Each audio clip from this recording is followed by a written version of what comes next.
Moi, c'est Adriel. Et moi c'est Yara. Nous souhaitons vous raconter notre histoire. histoire. Je n'ai jamais compris pourquoi, ce matin-là, j'ai décidé de prendre le bus.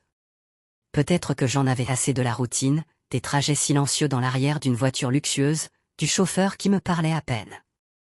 Tout semblait si vide. Alors, sur un coup de tête, j'ai laissé ma montre connectée sur la table et j'ai pris la rue, les mains dans les poches. Le bus arriva avec son bruit grinçant et ses vitres tachées. J'ai hésité une seconde avant de monter.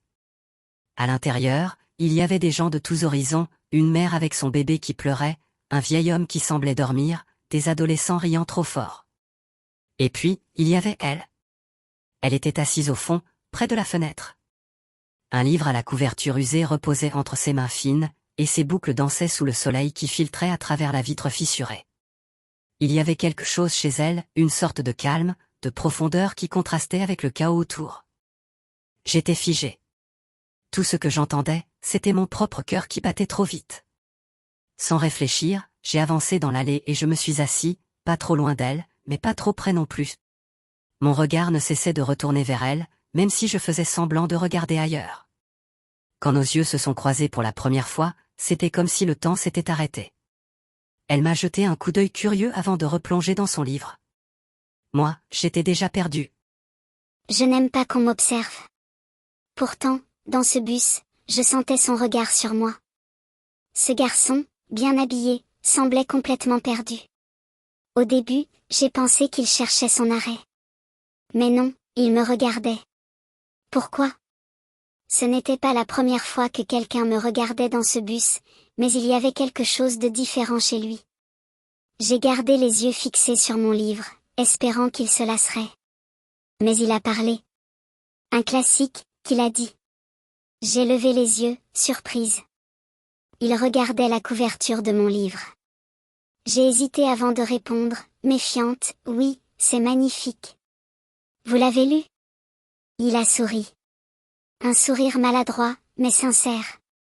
Pas encore. Mais je suis curieux. Curieux? Je me suis demandé ce qu'un garçon comme lui, avec son blazer impeccable et son air de riche héritier, pouvait bien trouver d'intéressant dans ce vieux bus et dans ma lecture. Peut-être qu'il jouait un rôle. Mais quelque chose dans ses yeux m'a intrigué. Alors, j'ai laissé passer. Les jours suivants, il était toujours là, à la même heure. Il s'asseyait à une distance respectable, mais il trouvait toujours un moyen d'engager la conversation. Littérature, film, rêve, il semblait sincère, mais je restais sur mes gardes. Je ne pouvais pas me permettre de me laisser distraire. Ma vie était un combat quotidien. Lui, il semblait venir d'un monde où tout était facile. Chaque jour passé avec Yara était une leçon.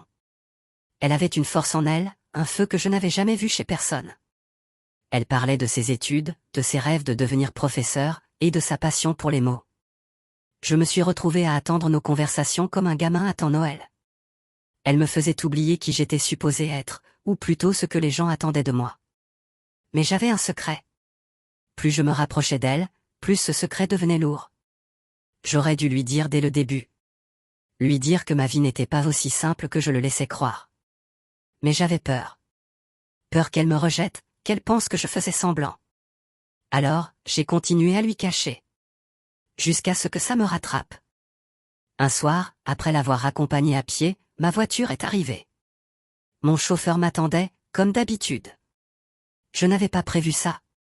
Elle s'est arrêtée net, ses yeux fixés sur la limousine. Je pouvais presque entendre ses pensées. C'est quoi, ça? Sa voix était froide, distante. Je voulais tout lui expliquer, mais les mots ne venaient pas, c'est ma voiture. Son regard s'est durci. Donc tu m'as menti tout ce temps? Tu ne m'as jamais dit que tu étais riche. Ce n'est pas comme ça que je voulais que tu le découvres, ai-je murmuré, désespéré. Mais elle a secoué la tête. Si tu me faisais confiance, tu aurais été honnête avec moi dès le départ. Elle a tourné les talons et s'est éloignée, me laissant seul sur le trottoir, le cœur en miettes. Je me suis promis de réparer ça. Mais je savais que ce ne serait pas facile.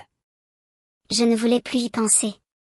Ce soir-là, en découvrant cette limousine et ce qu'elle représentait, j'ai ressenti une colère que je ne m'attendais pas à avoir. Pas parce qu'il était riche, mais parce qu'il avait choisi de me cacher une partie de lui-même. Je déteste les mensonges, et je croyais que nous étions en train de construire quelque chose de vrai. Pendant des jours, j'ai évité le bus à cette heure-là. J'ai pris des trajets différents, gardant la tête baissée, espérant qu'il ne chercherait pas à me retrouver. Mais il l'a fait. Pas avec des mots creux ou des excuses banales, mais avec des actions. Un matin, en arrivant à mon café habituel, je l'ai vu derrière le comptoir. Adriel, habillé simplement, portant un tablier, servait les clients avec un sourire maladroit. Je l'ai fixé, incrédule, me demandant ce qu'il faisait là. Il a levé les yeux, m'a vu, et s'est approché timidement. « Salut », a-t-il murmuré, sa voix remplie de cette sincérité qui m'avait d'abord attiré. Je voulais partir, l'ignorer, mais quelque chose dans son regard m'a arrêté. Il n'y avait pas d'arrogance, pas de pitié, seulement une volonté d'être présent, de se rattraper. « Qu'est-ce que tu fais ici ?» ai-je demandé, croisant les bras. Il a baissé les yeux, visiblement gêné. Je voulais comprendre ce que c'était, ta vie. Ce que tu traverses chaque jour. Je sais que je ne peux pas vraiment comprendre, mais je veux essayer. C'était tellement absurde que j'en ai presque ri. Pourtant, une partie de moi a été touchée. Alors, je l'ai laissé faire. Chaque matin, il était là, me servant mon café, me demandant comment j'allais.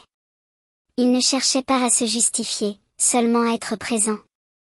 Et peu à peu, ma colère s'est dissipée. Un jour, après plusieurs semaines, il m'a tendu une enveloppe. À l'intérieur, il y avait un poème qu'il avait écrit, maladroit mais sincère. Il parlait de nous, de nos différences, et de ce qu'il voulait bâtir avec moi. Je n'ai pas pu m'empêcher de sourire. Tu sais, ai-je dit en relevant les yeux vers lui, tu aurais pu juste t'excuser et me laisser tranquille. Il a haussé les épaules. Peut-être. Mais je ne pouvais pas. Parce que je t'aime, Yara. Et je veux qu'on construise quelque chose de vrai, même si ça veut dire que je dois apprendre à être un peu plus comme toi. Ces mots m'ont touché plus profondément que je ne l'aurais cru. Je n'étais pas encore prête à tout lui pardonner, mais j'ai compris qu'il était sincère. Alors, ce jour-là, je lui ai tendu ma main. D'accord, Adriel. Mais on fait ça à ma façon. Pas de mensonge, pas de jeu. Il a attrapé ma main et a souri, ce sourire maladroit mais tellement honnête que j'avais appris à apprécier. Depuis ce jour, nous avons avancé ensemble, pas à pas. Il m'a appris à rêver plus grand, à ne pas avoir peur de vouloir plus, et moi, je lui ai appris à apprécier les choses simples, à ne pas se perdre dans ce que les autres attendent de lui. Adriel et moi, nous venons de deux mondes différents, mais ensemble, nous avons construit un pont. Et chaque matin, nous prenons toujours ce vieux bus, là où tout a commencé. Vous avez aimé cette histoire? Abonnez-vous!